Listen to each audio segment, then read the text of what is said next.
السلام عليكم ورحمة الله.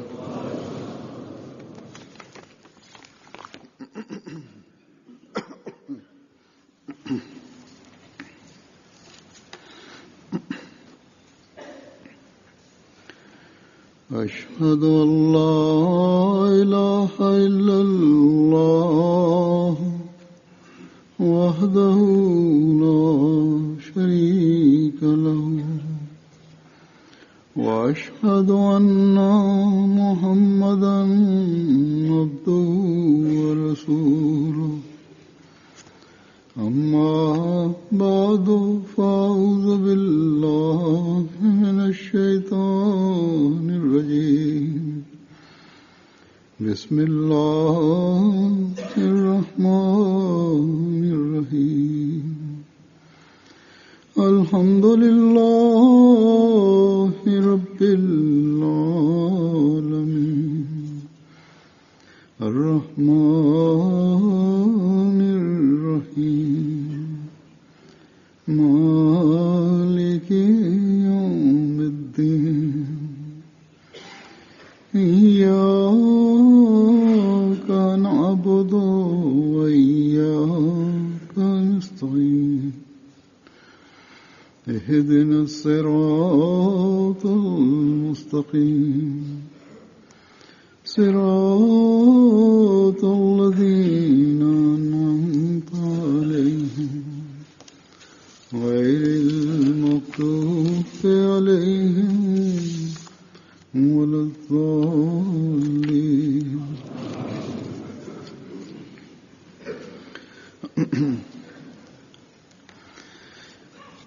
रमज़ान का आखिरी अशरा भी बड़ी तेजी से गुजर रहा है. Bismillahirrahmanirrahim. इस अशरे में दो चीजों की तरफ o zadnjih 10 dana Ramazana prolaze vrlo brzo. U toku ovih 10 dana dvije su stvari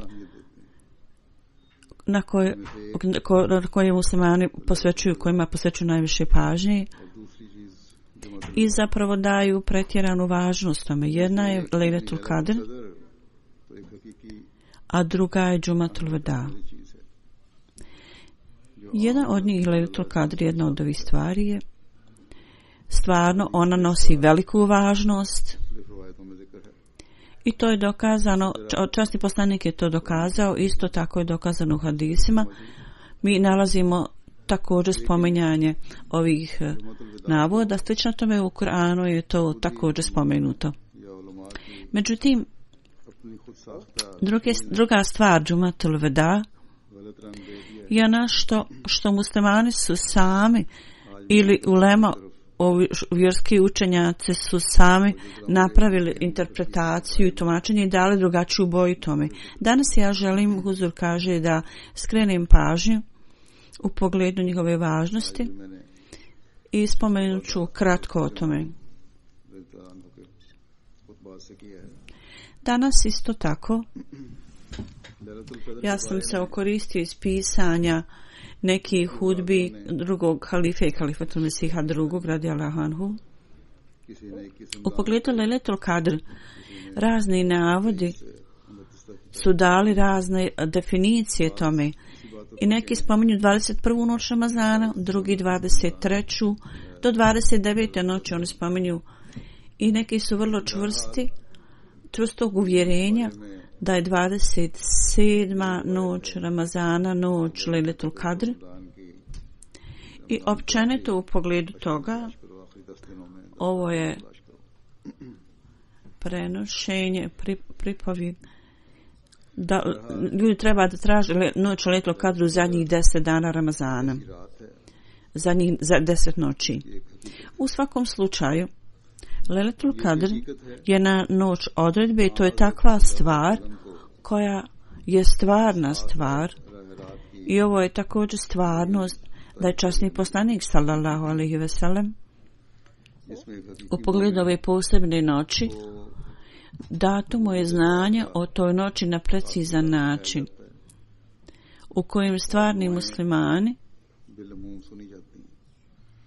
u kojem je stvarnim muslimanima pokazana stvarnost primanja ibadeta i te noći Allah prima ibadet dove. Međutim, mi također nalazimo iz drugih prenosa da zbog grešaka muslimana ovaj precizni datum učinjeno je da časni poslanik zapravo zaboravi koja je to tačno noć. Znanje o ovom preciznom momentu i noći nije nešto beznačajno. I u srcu časnog poslanika sallallahu alejhi ve sellem zapravo bila je želja da on zna to, da on ima znanje koje ima Allah dao, pa da on to prenese zajednici vjernika.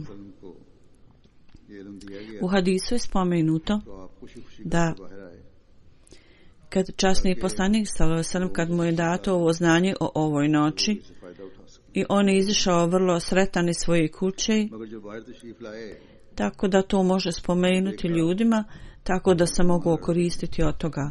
Međutim, kad je izašao, vidio je da dva muslimana se svađaju jedan s drugim ili biju. On je bio zauzet da ih urazumi i da zaustavi da se svađaju i od tog momenta je to jednostavno izmaklo mu iz sauma i trebalo mu je dugo vremena da utiša ove ljude, da ih smiri i da riješi ovu stvar zbog koje se svađali. U svakom slučaju, kad je on posvetio pažnju drugi puta u pogledu dana, da tačne noći odredbe Lejletul Kadr, do tog momenta on je onda zaboravio, u tome je zaboravio tu preciznu noć, koja je to tačna noć. U riječima hadisa spomenuto je da je Allah dželešanu odredio da on to zaboravio. Hazreti Muslim Maud radijallahu anhu je napisao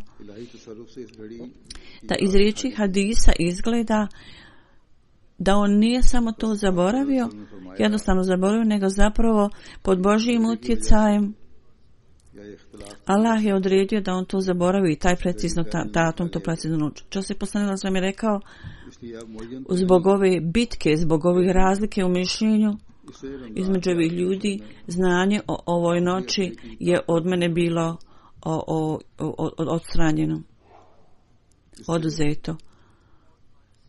Ali nastojite i tražite tu noć u zadnjih 10 noći Ramazana, tako je rekao onda časni poslanik poslije toga.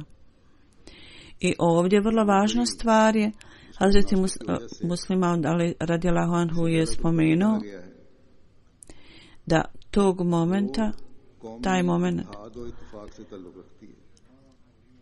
tako da je spomenuto da je to noć odredbe i da je tražimo i da taj moment se odnosi također na nacionalno jedinstvost i slogu. Ovo je vrlo važna tačka, vrlo važna stvar. Kaže i ovaj hadis, općenito kažemo da ovi muslimani se nisu borili i svađali, onda bi možda nama bio poznat ovaj precizan noć i precizan moment. Međutim, on je skrenuo pažnju na ovaj moment, da onog momenta kad je on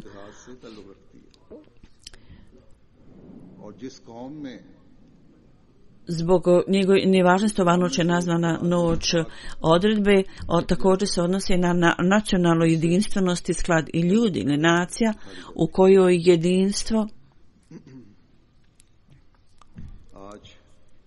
je jedinstvo uzdignuto, nije prisutno. Lejletul Kadr, noć odredbe, je također uzdignuta od njih odstranjena. Mi danas kažemo sa velikim žaljenjem da je nesreća mnogih muslimanskih zemalja, da nema jedinstva u njima i nema jedinstvenosti i sloge.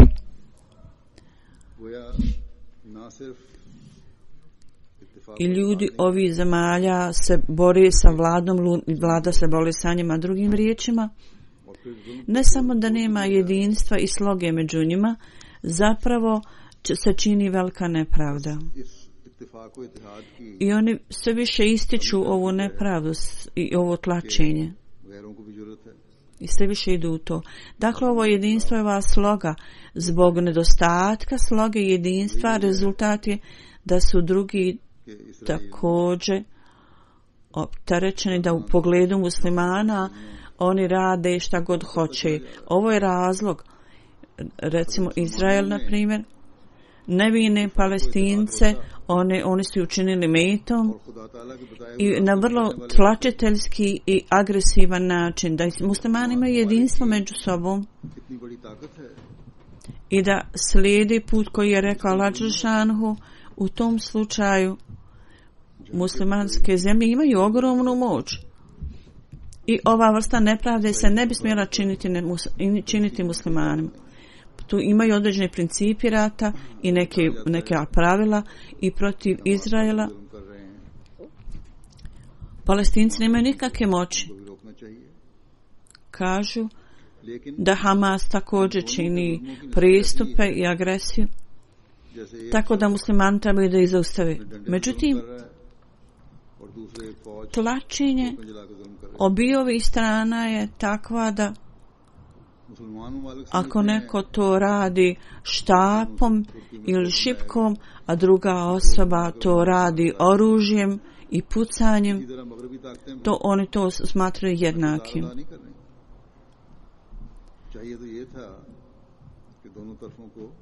U Turskoj su oni tako uradili. Možda misle da su radili obavili pravo.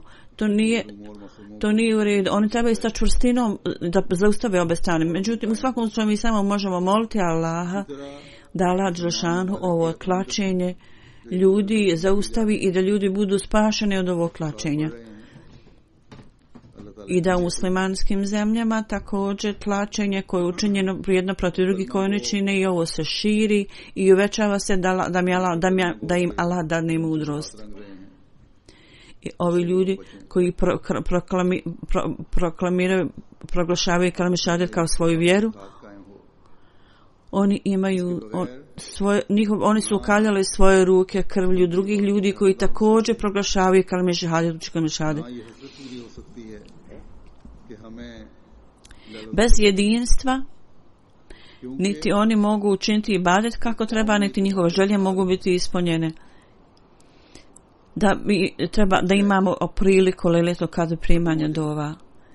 Jer kad ljudi i nacija, kad ovo jedinstvo potpuno nestane među njima, onda lejletul kadr također bude uzdignuta ova noć odredbe primanja dova.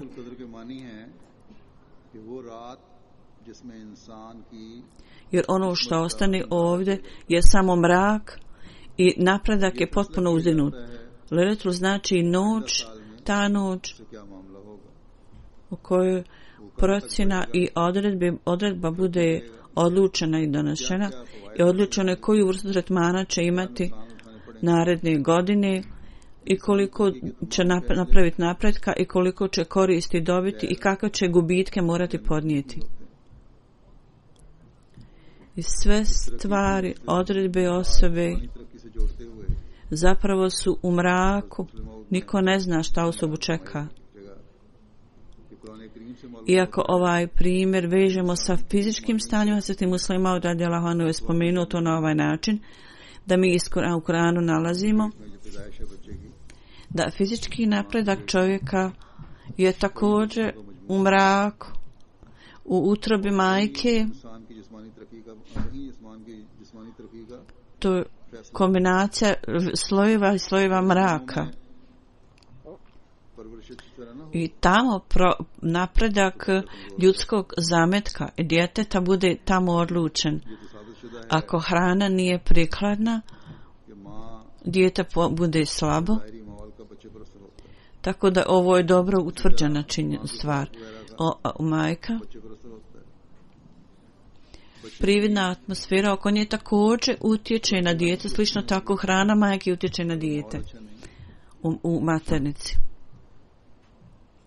I moralno stanje djeteta neće biti dobro ako atmosfera oko majke nije dobra.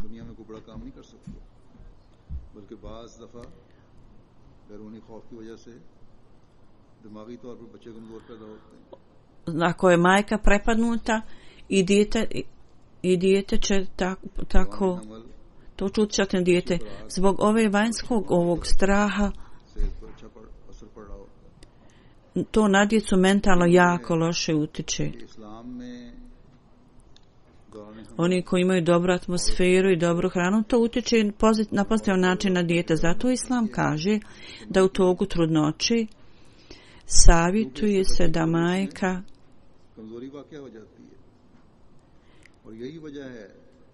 ne treba da posti u toku tog vremena, jer onda će to utjecati loše na dijete ako ona glada i ne unosi dovoljno hrane.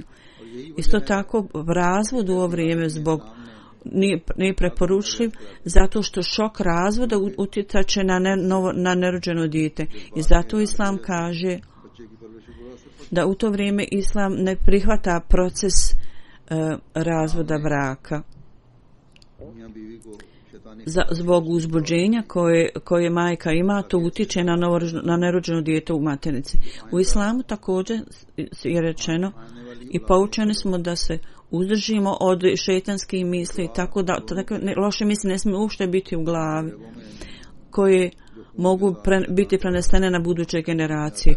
Oboje roditelja trebaju da moli Allaha da u našim venama šejtan koji teče u našim venama, kao što je Hodejsa spomenuto, šejtan uvijek teče kroz naše vene kao krv, treba da bude odvojen od nas, tako treba da moli Allaha oba roditelja. Tako da naše potomstvo bude čisto i potpuno sačuvano od šejtana.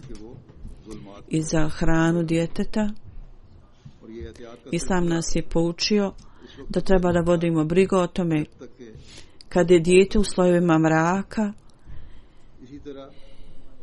i na ovaj način ono nastavlja dokle god je mrak tamo, dok je god je ono mraku.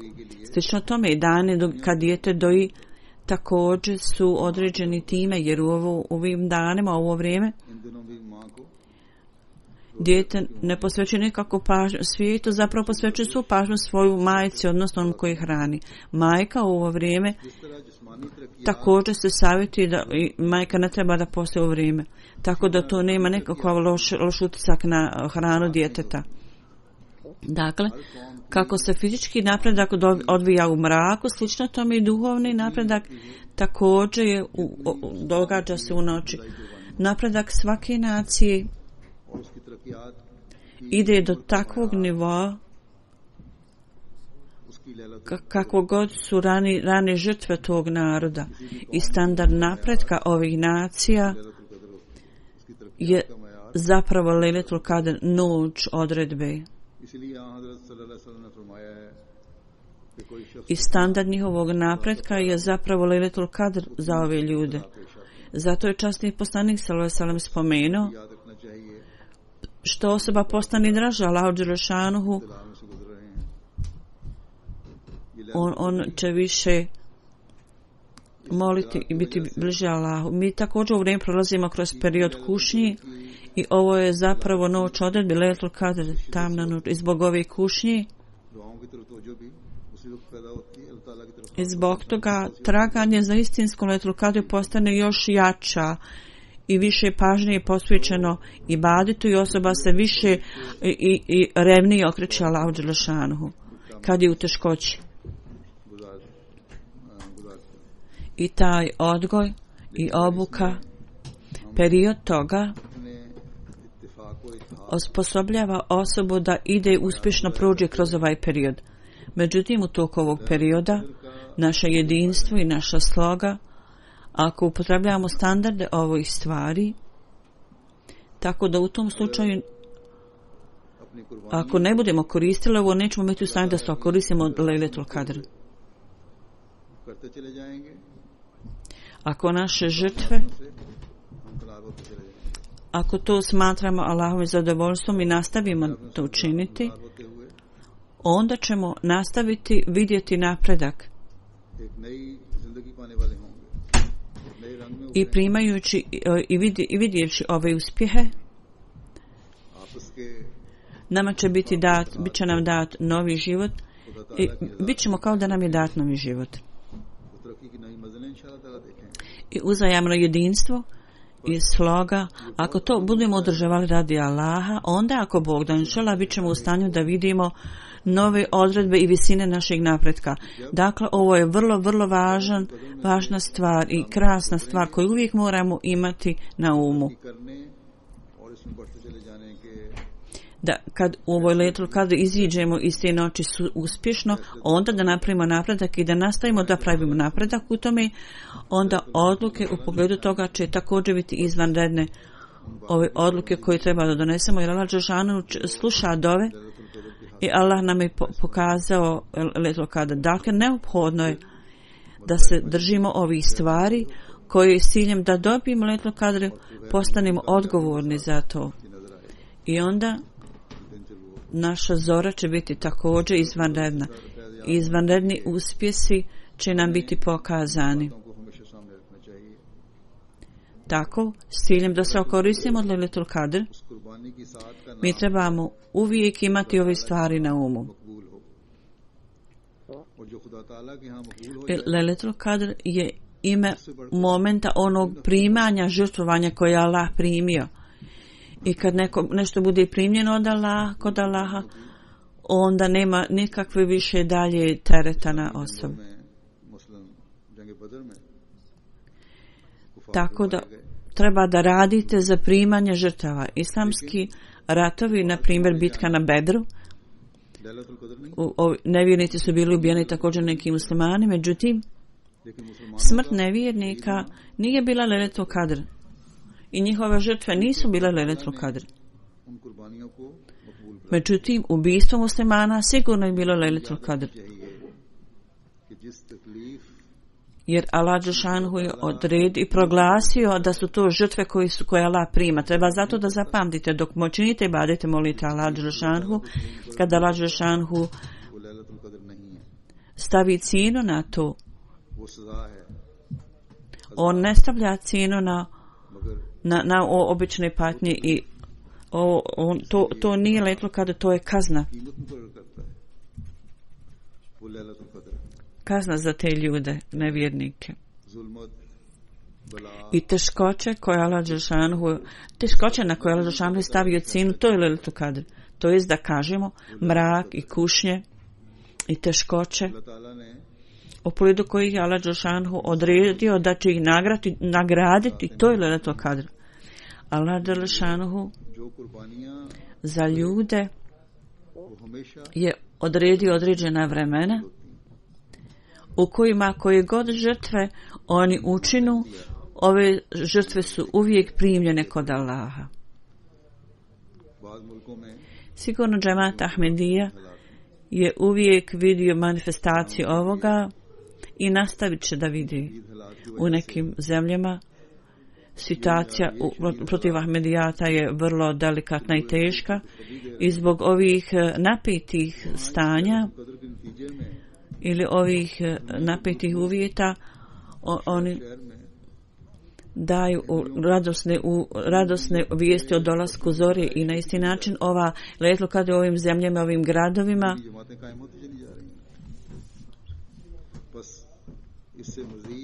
djeca Ahmedijata su rođeni i osnovane su nove zajednice. Tako iz ovoga s ciljem da se još više koristimo od toga, isto tako da okupimo blagoslov Lejletul Kadr. Svaki od nas treba da damo obećanje da će naša jedinstvenost i naša sloga biti snažniji nego prije. I ako ima kakvih pukotina tu i tamo, da ćemo to popuniti, da ćemo ih ukloniti. U prevodu kaže da budemo primjer onoga kako Kur'an kaže, a vjernici su oni koji su blage naprema drugome. Tako da u Ramazanu također treba da nastojimo da ako imamo pojedinačnih nerazumijevanja i nekih svađa, treba da to pređemo preko toga tako da se okoristimo do Lejletul Kadra i uspjeh i blagoslov i napredak Lejletul Kadra i ovi blagodati koje Allah dželešanu je odredio za zajednicu, zajednički, mi ćemo biti u stanju da uzmemo učešće u tome, da učestvujemo, imamo udio u tome. Treba također da zapamtimo da će sve više kiše padati na nas blagoslova njegovi, a tako isto sve više neprijatelji postoje da napravi prepreke za nas i zapravo to i rade.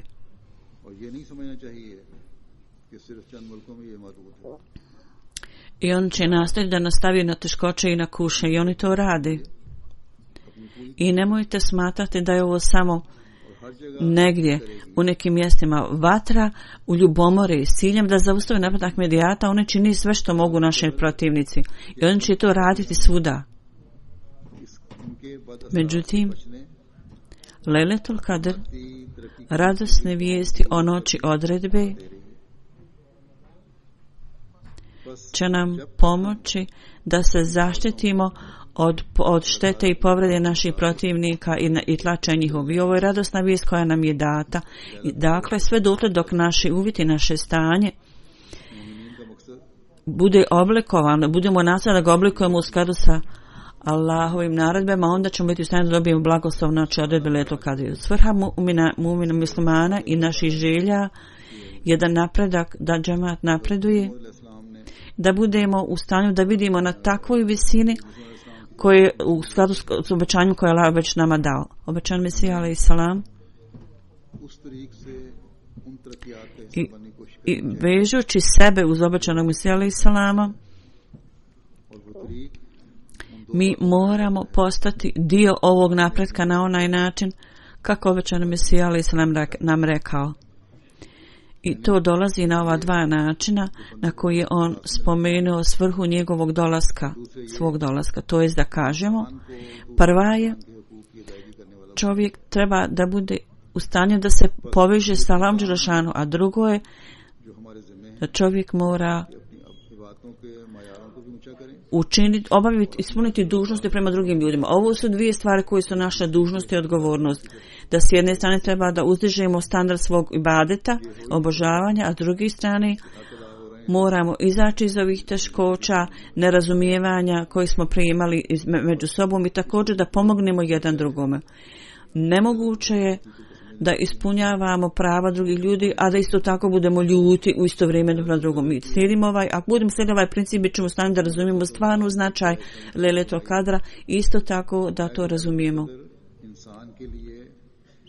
Hazreti Mesih Maud alejhi salam je na jednom mjestu objasnio Lejletul Kadr na ovaj način. Rekao da ovo je za ljude, ovo je vrijeme koje je apsolutno čisto. Tako, s ciljem da očistite svoj život, treba da nastojite da dobijete takvu vrstu Lejletul Kadr i to je stvarna noć odredbe. I onda ćemo biti u stanju da sebe, kad budemo u stanju da sebe potpuno očistimo. A druga stvar je, kao što sam rekao, Džumatul Veda, u pogledu toga, vrlo su neobična shvatanja o tome.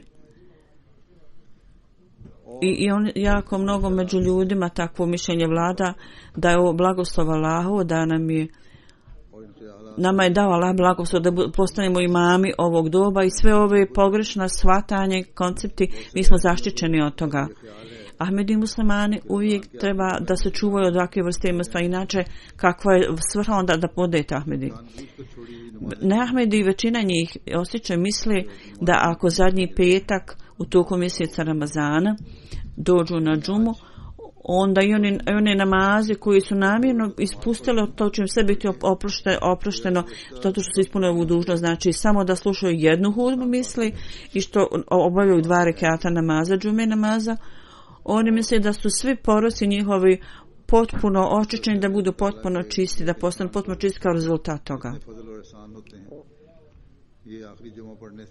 I u toku ovog perioda svi blagoslovi i blagodati koji dolaze ljudima klanjanjem ovog zadnjeg petka, zadnji džume u Ramazanu, kao da ispune dužnost sve zahvalnosti Allahu.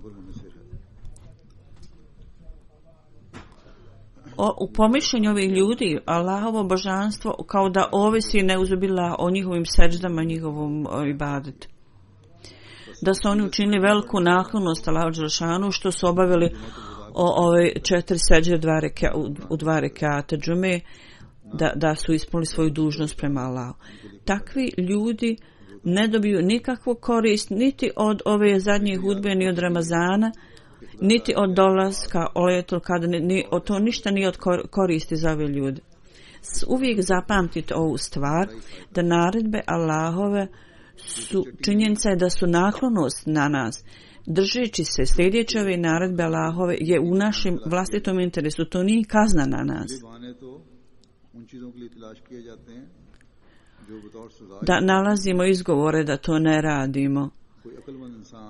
Izgovore, općenito se izgovori traži za one stvari koji su kao kazna ili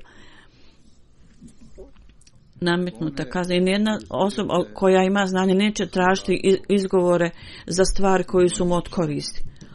Postoji li ko postoji koji bi mislio da ne treba nikakvo potomstvo, nikakvu djecu i da bude lišen znanja, da ništa ne zna, da ne stekne znanje i da njegovi bliski rođaci i bližnji dragi ne uživaju radost života. Niko to ne želi, takve stvari niko ne želi. Dakle, izgovori se zapravo traže za stvari koji su suprotne ovome. I izgovori, izvinjenja, o njima misle samo ljudi s ciljem da izbjegnu naredbe Allahove. Dakle, ako nalazimo neke izgovore da izbjegnemo Allahove naredbe, onda znajte da su ovo Allahove naredbe i ne smijemo ih smatrati lošim stvarima i teretom na nas i kaznom. Nego činjenica je da su sve ove stvari koje dolaze od Allaha dželešanhu su vrlo čiste i da je to za našu korist. I ova uputa, to je sve za našu korist i da nam daju svu udobnost. Zbog toga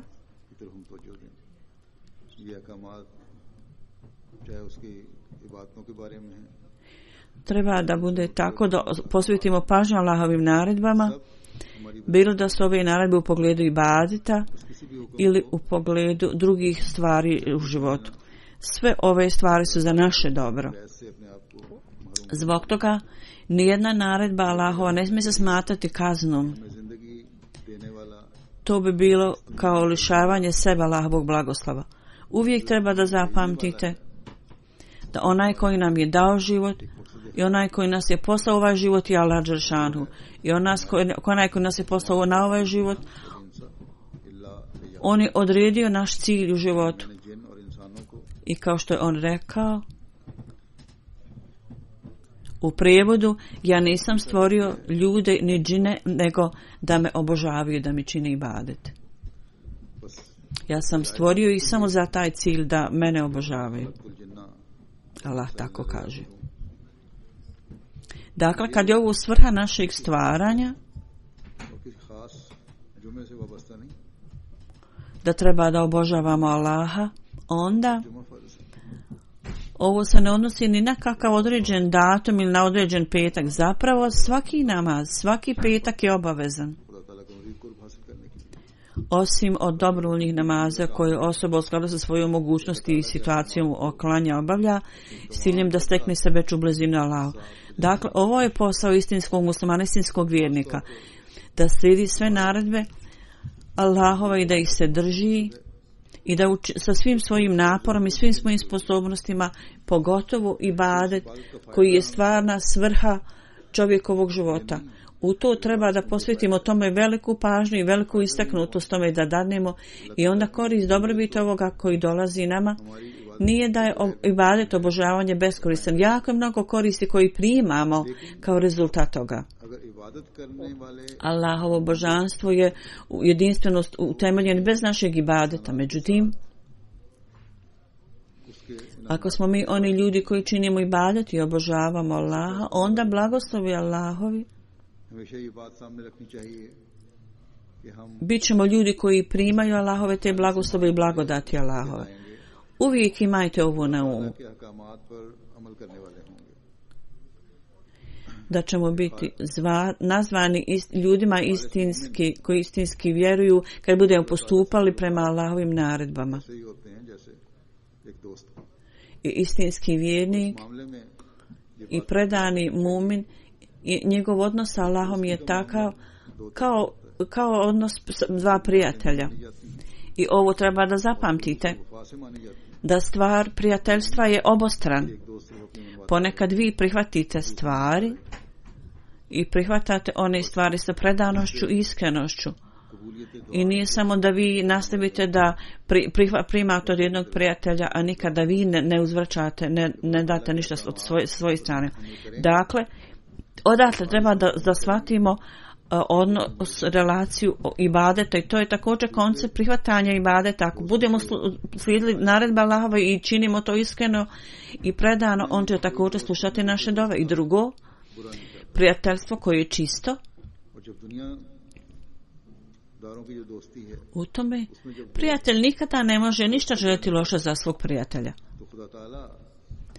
I kad u ovom prijateljstvu svjetovnih ljudi, ako ne želi jedno drugom ništa loše, onda Allah dželešanhu, koji nas najviše voli nego bilo ko drugi, kako on može želiti bilo šta loše nama ako budemo njegovi prijatelji bliski njemu? Dakle, svemogući Bog i njegova milost i blagoslovi onda budu postignuti. Ljudi postignu onda te blagoslove. U svjetovnim prijateljstvima, ako vidimo da moj prijatelj, na primjer, je meni vrlo odan, imate vrlo čvrsto vjerovanje u to, i ako nešto on uradi što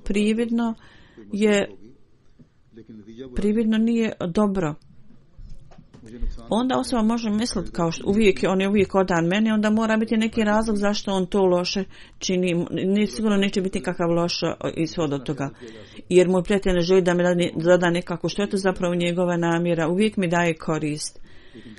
Kako onda može neko misliti o Allahu dželešanhu da će on nas staviti u neke teškoće ili problem? Međutim, kad se ne drži kad se ne držimo njegovih naredba, onda se može smatrati da će ove naredbe se mogu smatrati kušnjom i kaznom. I činjenica bi bila da u tom slučaju ili naše prijateljstvo nije istinito ili Bože sačuvaj neuzubila da Allah nema odliku milosti ili ljubaznosti prema tom čovjeku i da je vrlo tlačitelj i vrlo grub. Neuzubila. I da zgrabi ljude bez ikakvog razloga. Ova stvar sigurno nije istina. I potpuno je laž. Allah dželešanhu u svakom slučaju je vrlo milostiv, vrlo sažaljiv. Jeste. Možda bude neke sumnje u odanosti, u prijateljstvu između nas i naših ljudi, ali to može samo biti s naše strane, kod nas. Ako mi sebe ne učinimo zaslužnim njegove milosti i sažaljenja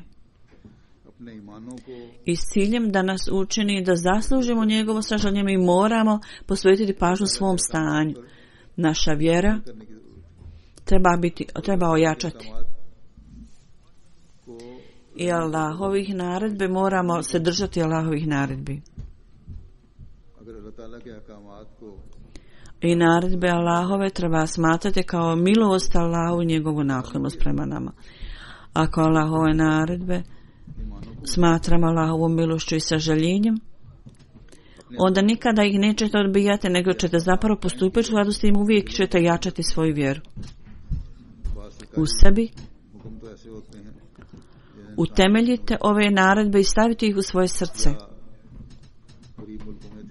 Ima raznih službenih naredbi koji se smatraju kaznom, teretom, ili u zemljama trećeg svijeta ponekad njihovi vladini službenici koji izdaju naredbe izvan zakona, što izazava bijedu i štetu ljudima, onda to bude izuzetno štetno i ljudi imaju gubitke. Ima neki od službenika koji onda su veliko budu teškoći. Onda ljudi nastoje i žele da ti službenici ne dolaze k njima i da žele da ih saslobode, koji im nameću takve teškoće. Međutim, Allahove naredbe, one nisu naredbe nekih tirana ili tlačitelja. Zapravo, one su milost. I ne postupati po ovim naredbama zapravo je ukazivanje na vlastito uništenje osobe. Svaka Allahova naredba donosi sa sobom milost. I uvijek iza ostavi jako mnogo blagoslova. Ako uzmemo primjer namaza, naredba za namaz nije za tu svrhu da osoba to uzme kao kaznu i da se na brzinu samo to obavi da se oslobodi. Da to bude samo izbačeno iz vaše kuće i da se oslobodite toga. Slično toga, Ramazan ne dolazi za ovu svrhu. Da jednostavno to potrošite, da to tek nekako prođe, da pošto ljudi postoje, da i vi isto tako postite i da druge stvari su također, drugi ljudi radi pa i vi radite. Ove stvari nisu da kakva god situacija bude, jer atmosfera je takva da ljudi to rade, da i vi treba da radite. Zapravo, istinski vjernik, mumin, nastoji da sve ove stvari čuvaju u sebi. Mumin, vjernik, samo jedan put predano klanja namaz, samo jednom, onda taj namaz ne može izaći iz njegovog srca jer bude stvoren poseban ukus i slast i zato on uvijek želi da ponovo vrši namaz. Kad kažemo selam na kraju namaza, onda ne kažemo selam samo za svrhu selam alejkum i mi sad idemo, odlazimo. Vjernik kaže selam zato što je to Allahova naredba. I također isto tako Ramazan ne može otići od muslimana. Hazreti Muslima radi Allah on kaže, on istakao vrlo važnu tačku. On kaže čuvajte post, tim izrazom. Jer post se završi, a vi ne dajte da ode post od vas, nego ga zadržite. Zapravo, jer post čini nas da zaslužimo Allahove blagoslove cijelo vrijeme. Zato ne dajte da ode to od vas.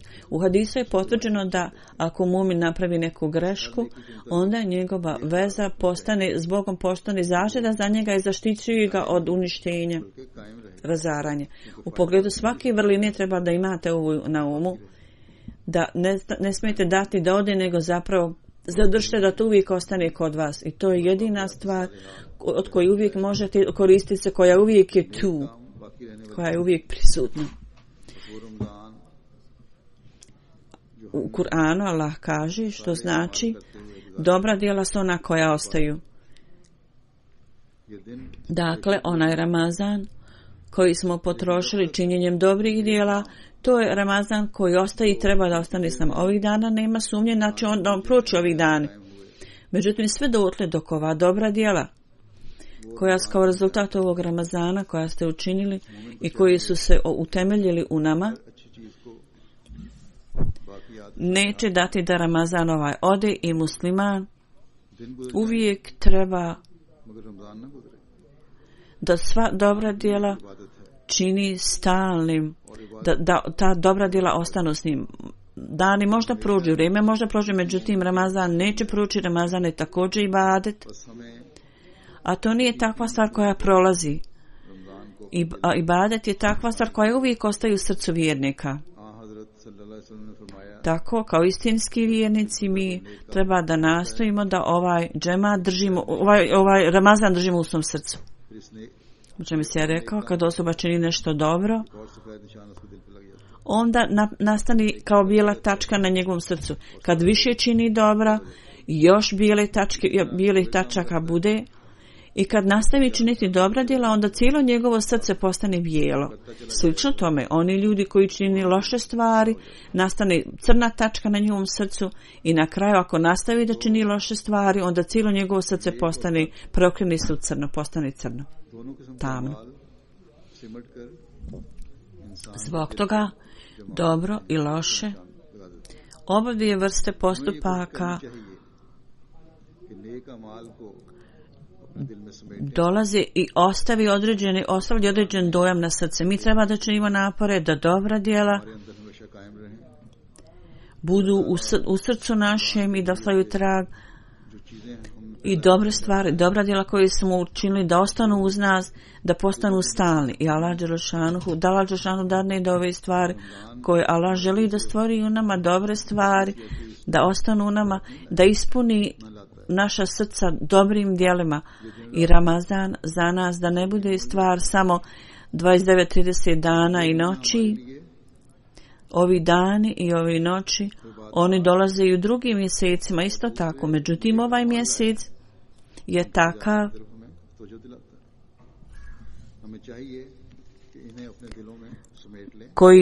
koji je donio ibadet i naša djela do vrhunca i skrenuo našu pažnju na to, zato što sve ove stvari trebamo da u svoje srce umetnemo, da ostanu u našim srcima. Sve što osobi u srcu, nikomu to ne može ukrasti, osim što osoba sama to onda ne napusti. Ovo je dužnost je vjernika. Treba da cijeni ove Allahove blagodati i blagoslove i uvijek treba da zapamte da ovaj petak nije za svrhu da mi samo klanjamo džumu i kažemo Allah imanet Ramazanu. Ovaj petak i ova džuma dolazi za svrhu da ako želimo da se okoristimo od toga i kao rezultat toga da možemo da utemeljimo zastalno Ramazan u svom srcu. Na dan džume časni poslanik sallallahu alejhi ve sellem je spomenuo da je svaka džuma jedna vrsta bajrama za muslimane i ovog dana prema hadisu ima jedan moment koji dolazi ljudima kad su posebno dove primljene u tom momentu. Mi treba da se od toga okoristimo. Danas mi nismo došli, niti iko trebao doći ovdje u džamiju. Ovo nije razmišljanje Ahmedi muslimana da dođu u džamiju da kažemo Allahu, eto ta kazna koju si nam nametnuo u formi Ramazana sada odlazi. Zapravo mi smo došli za svrhu ovdje da u ovim blagoslovljenim momentima molimo Allah, činimo ibadet, da ovi dani Ramazana će se završiti sa Ramazanom praktično tada. Međutim, molimo Allaha, o Allahu, ova dobra djela i ibadet koju smo učinili, i dobra djela, sve dobre stvari koje smo učinili u Ramazanu da budu sigurni u našim srcima i da nas nikad ne ostave napusti. I s ove tačke gledišta, iz ove perspektive, ako onda gledamo tako na ovu džumu, onda ova džuma danas, ako budemo se okoristili od ove džume, onda smo zaista dobro iskoristili ovaj petak. I s ovom koristi posle ova 2 dana kad Ramazan prođe bit će sreća ako ostanu nama, ako nas to napusti, to će biti nesreća za nas. Ako sin sa ocem, brat sa bratom, muž sa ženom budu rastavljeni, svađaju se, nego kao istinski prijatelji, istinska rodbina treba uvijek da budemo sretni zajedno. I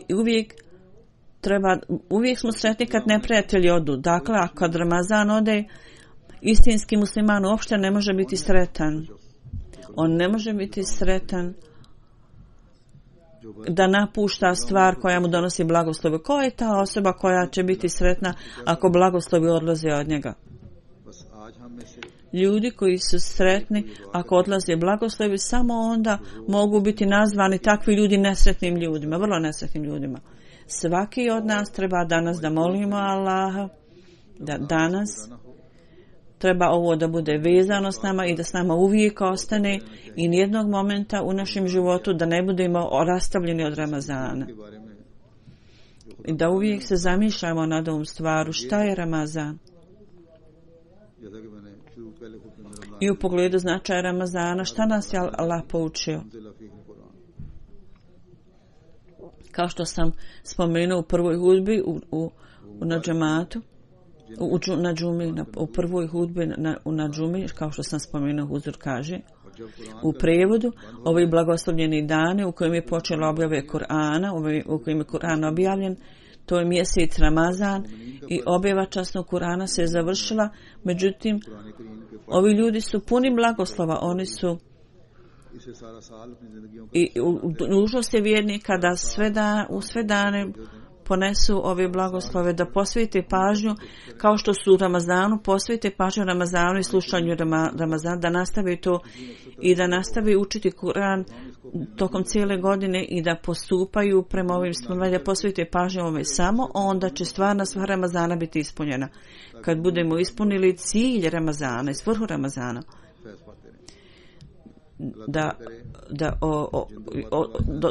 da imamo koristi i da to ostane u našim srcima. Tako treba da nastavimo dobivati blagoslove Kur'ana i Ramazana, da Allah učini tako da ove dvije stvari koje sam danas spomenuo uvijek obraćamo pažnju na to, posvećujemo pažnju na to i da cijenimo ovu važnost Lejletul Kadr, da nastavi da nas vodi do vrhuca našeg uspjeha i da imamo stvarno shvatanje o Lejletul Kadr i ovom zadnjem petku Ramazana koji je ovako nazvan. Ovo nije Džumatul Veda, ovo je samo zadnji petak u Ramazanu, mjesecu Ramazanu. Ovo nije oprosni hadž. Nije ta džuma kako naziva. Ovo nije džuma da se ispratimo Ramazan, nego treba da ostane s nama i da budemo u stanju da shvatimo svrhu objave Kurana i da nastavimo da to ispunimo. Kao što sam prije spomenuo, u pogledu stanje u Palestini, muslimana tamo, pogotovo pamtite ove ljude, sjetite ih se da Allah učini njihov život olahkim, da im olakša i osposobi ih da izađu iz ovih teškoća. Poslije džume namaza ja ću klanjati dženazu namaz za Mukarrem Naimullah Han sahiba iz Kirgistana,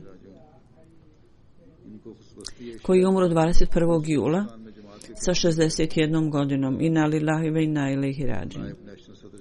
On je bio u centru džemata i igrao je ulogu u osnivanju tamo džemata, bio je predsjednik Hazreti Kafatul Mesih IV. Kad je on podsticao ljudi da idu tamo, on je tamo otišao radi posla.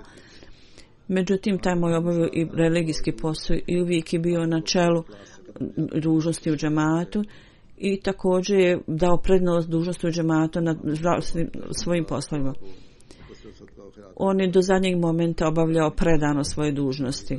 Bio je redovan u tahadžudu namazu i obavljanju namaza. On je bio čovjek od davanja dobrotvorne svrhe i uvijek je bio naprijed u davanju dobrotvorne svrhe. Bio je vrlo predan, imao je vrlo blizak odnos sa hilafetom. Misionari koji su tamo išli suočavali su se sa teškoćama i on je pazio na njih. I gosti koji su tamo odlazili također pazio na njih. I svi misionari, oni koji su radili tamo i oni još rade i oni svi spominju i kažu da je on posvećivao veliku pažnju njima i interesu zajednice. Kad je skupovala se mjesto za misionarsku kuću u Kirgistanu i također igrao ključnu ulogu u tome. On je bio musi, imao dvije žene, jedna je bila iz Pakistana, druga je bila Ruskinja.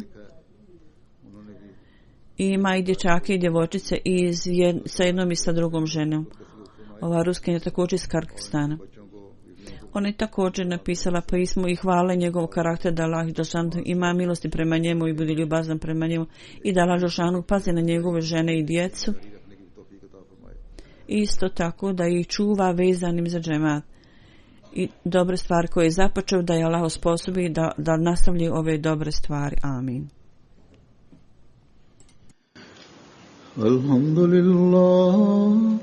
Alhamdulillah nahmaduhu wa nasta'inuhu Alhamdulillah nahmaduhu wa nasta'inuhu wa nastaghfiruhu